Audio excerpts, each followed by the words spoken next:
chuki wamenizunguka, wamepigana nami bure. Mungu wa sifa zangu, usinyamaze, kwa maana wamenifumbulia kinywa.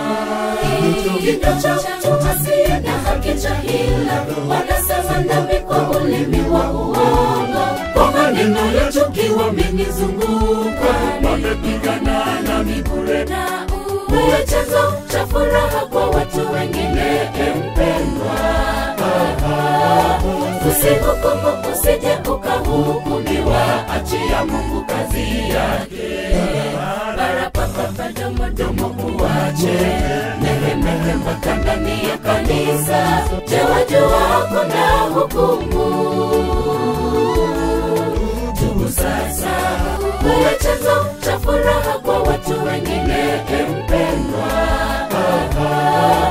Usihukumu, usije ukahukumiwa, achia Mungu kazi yake. Barapapa domo uwache, mehemehe mpaka ndani ya kanisa. Je, wajua kuna hukumu?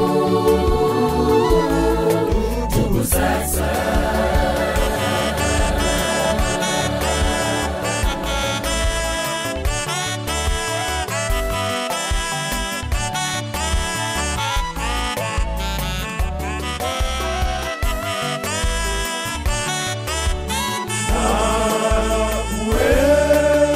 Uweke mtu mkorofi juu yake, mshitaki asimame mkono wake wa kukuweka. Katika kuhukumiwa ataonekana na haki,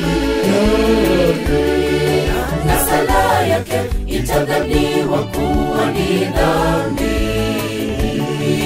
Siku zake ziwe ni chache, usimamizi wake na utwae mtu mwingine.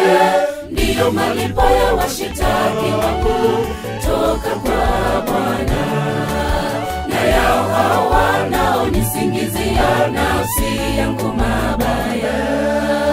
Uweke mtu mkorofi juu yake, mshitaki asimame mkono wake wa kukuweka. Katika kuhukumiwa ataonekana na haki,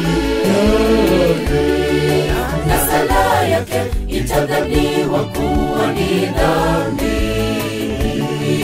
Siku zake ziwe ni chache, usimamizi wake na utwae mtu mwingine. Ndiyo malipo ya washitaki wakuu toka kwa Bwana, na yao hao wanaonisingizia nafsi yangu mabaya. Na uwe chanzo cha furaha kwa watu wengine, mpendwa. Usihukumu, usije ukahukumiwa, achia Mungu kazi yake. Barapapa domo uwache, mehemehe mpaka ndani ya kanisa. Je, wajua kuna hukumu? Tubu sasa, uwe chanzo cha furaha kwa watu wengine, mpendwa. Usihukumu, usije ukahukumiwa, achia Mungu kazi yake. Barapapa domo uwache, mehemehe mpaka ndani ya kanisa. Je, wajua kuna hukumu? Tubu sasa, uwe chanzo cha furaha kwa watu wengine, mpendwa. Usihukumu, usije ukahukumiwa, achia Mungu kazi yake. Barapapa domo uwache, mehemehe mpaka ndani ya kanisa. Je, wajua kuna hukumu? Tubu sasa, uwe chanzo cha furaha kwa watu wengine, mpendwa. Usihukumu, usije ukahukumiwa, achia Mungu kazi yake. Barapapa domo uwache, mehemehe mpaka ndani ya kanisa. Je, wajua kuna hukumu?